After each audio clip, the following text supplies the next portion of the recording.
Good morning students and dear viewers. आज हम बात करते हैं जो बीएससी पार्ट सेकंड में एनिमल फिजियोलॉजी का टॉपिक है विटामिन्स के बारे में। विटामिन्स क्या होते हैं?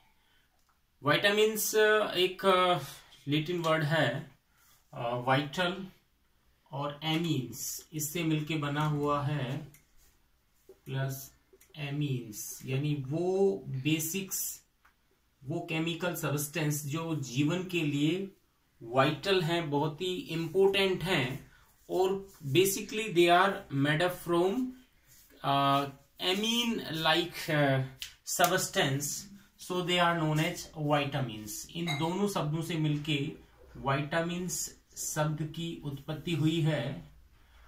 विटामिन जो केमिकल सब्सटेंस है जो कि ट्रेस अमाउंट में, बहुत कम मात्रा में हमें हमारे भोजन में आवश्यक होते हैं, लेकिन हमारी बॉडी की ग्रोथ के साथ साथ जो शरीर में सेल्स में जो मेटाबॉलिक एक्टिविटी होती हैं उनको कंट्रोल करते हैं। इसकी खोज ल्यूनिन नामक साइंटिस्ट ने की थी, लेकिन जो विटामिन शब्द है वो दिया था फंक ने 1911 में। फंक नामक साइंटिस्ट हैं, उन्होंने सबसे पहले विटामिन वर्ड दिया। इन्होंने एक जो पहला विटामिन है जिसको कि हम सिंथेसाइज्ड विटामिन कहते हैं, what we can say isolated vitamin, that is vitamin B1 thiamine, इसकी खोज की थी, यानी इसको आइसोलेट किया था लेबोरेटरी के अंदर। हालांकि जो पहला विटामिन जिस केमिकल को कहा जाता है फर्स्ट विटामिन जो कि हमारी बॉडी की ग्रोथ के लिए आवश्यक है, वो विटामिन सी होता है। तो आज हम बात करते हैं विटामिन के टाइप्स के बारे में कि विटामिन कितने प्रकार के होते हैं। तो अब यहाँ पे मैं क्लासिफिकेशन करूं तो उनका बेसिकली जो सोल्यूबिलिटी के आधार पे दो प्रकार के विटामिन हैं। पहला है वाटर सोल्यूबल विटामिन, जो जल में विलय हैं वो विटामिन, और दूसरे हैं fat soluble vitamin. Fat soluble vitamin और water soluble, right. Water soluble vitamin जो है बेसिकली उसमें दो प्रकार के विटामिन हम पढ़ते हैं। एक विटामिन है बी कॉम्प्लेक्स विटामिन और एक जिसको हम कहेंगे non B complex vitamin, right. Non B complex में आता है विटामिन सी, जो कि मैंने अभी बताया। विटामिन सी जो फर्स्ट विटामिन था जिसको कि सबसे पहले डिस्कवर किया गया था, वो विटामिन सी था। ये आता है नॉन बी कॉम्प्लेक्स में, ये वाटर सोल्यूबल है। और दूसरा विटामिन है वो होते हैं vitamin B complex. B complex यानी जिनका बहुत सारे एक समूह है जिसके अंदर विटामिन अलग अलग 11 प्रकार के विटामिन होते हैं जो कि वाटर सोल्यूबल है। इनको विटामिन बी कॉम्प्लेक्स में कहते हैं।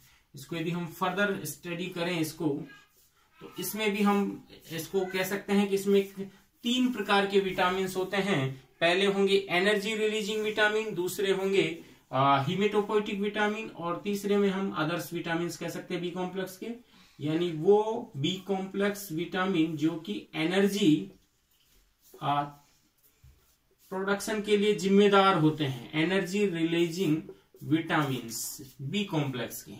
दूसरे जो ब्लड के अंदर जो आरबीसी होती हैं उनको निर्माण के लिए, यानी हीमेटोपोइसिस के लिए जिम्मेदार विटामिन हीमेटोपोइटिक विटामिन कहलाते हैं, हीमेटोपोइटिक विटामिन। और बाकी बचे हुए हैं वो अदर्स विटामिन में आते हैं, राइट। तो जो एनर्जी रिलीजिंग विटामिन है वो कौन कौन से हैं? इसमें आता है विटामिन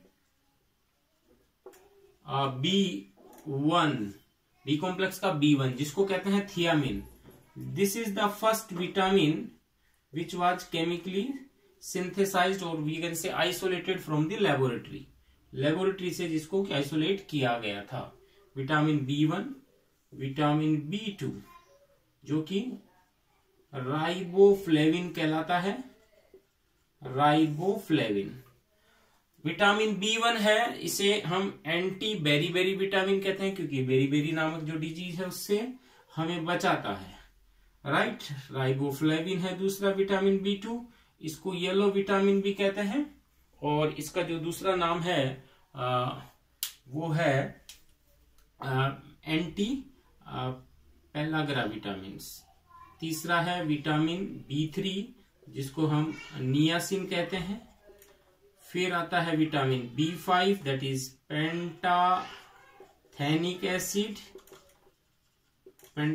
एसिड।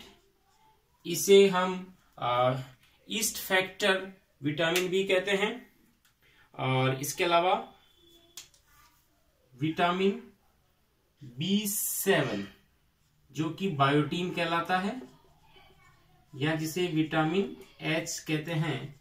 ये सारे विटामिन्स हैं कहीं ना कहीं जो मेटाबॉलिक एक्टिविटी होती है हमारी बॉडी के अंदर, यानी जिसके अंतर्गत जो ग्लूकोज से ऑक्सीडेशन होता है, एनर्जी रिलीज होती है, वहां एक कोफैक्टर या कोएंजाइम के रूप में कार्य करते हैं और एनर्जी रिलीज करने के लिए जिम्मेदार होते हैं। इसलिए ये कहते हैं कि यदि इनकी ट्रेस अमाउंट भोजन में नहीं होगी तो हमें जो आवश्यक ऊर्जा है वो भोजन से प्राप्त नहीं होगी। इसी प्रकार है हिमेटोपोइटिक विटामिन जिसमें आते हैं विटामिन B9 जिसको हम बोलते हैं फोलिक एसिड। ये फोलिक एसिड है, ये ब्लड के फॉर्मेशन के लिए, स्पेशली आरबीसी के फॉर्मेशन के लिए जिम्मेदार होता है। उसमें जो आयरन होता है उसके सिंथेसिस और उसके ब्लड में आरबीसी में संचयन के लिए विटामिन B9 रेस्पॉन्सिबल है। इसके बाद में आता है विटामिन B12 जिसे हम साइनोकोबालामिन कहते हैं, जिसके अंदर साइनाइड होता है और इसके अलावा एक प्रोटीन होती है जैसे कि हीमोग्लोबिन में होती है, उसी प्रकार के स्ट्रक्चर होती है इसमें। साइनोकोबालामिन विटामिन B12 है। ये विटामिन जो B12 है इसकी जो कमी से जो एनीमिक डिजीज है वो हो जाती है।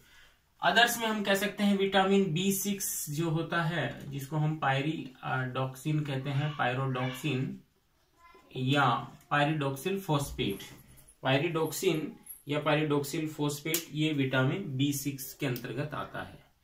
नेक्स्ट बात करते हैं फैट सोल्यूबल विटामिन। ये जो वसा के अंदर विलय होते हैं, बॉडी में इनकी मात्रा कम ही आवश्यक होती है, लेकिन जितनी यदि आवश्यक होती है वो एक बार में आकर के हमारी बॉडी में स्टोर हो जाती है। देखिए मैं पहले कह चुका हूं कि जो विटामिन्स होते हैं ये विटामिन्स कहीं ना कहीं हमें बाहर से सप्लीमेंट के रूप में लेने की आवश्यकता होती है और इन विटामिन्स को हमारी बॉडी भी सिंथेसाइज करती है लेकिन कम मात्रा में करती है।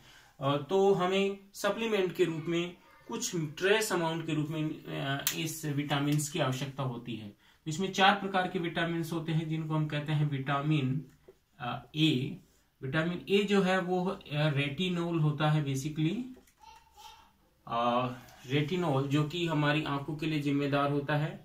एंटी जीरोफ्थेल्मिक विटामिन्स है जो कि नाइट ब्लाइंडनेस को रोकता है, रतौंधी जो बीमारी है उसको रोकता है। नेक्स्ट है विटामिन डी जो कि कैल्सीफेरॉल जो है केमिकल सब्सटेंस है, अर्गोकैल्सीफेरॉल या कोलेकैल्सीफेरॉल, उसके लिए जिम्मेदार विटामिन है ये विटामिन डी।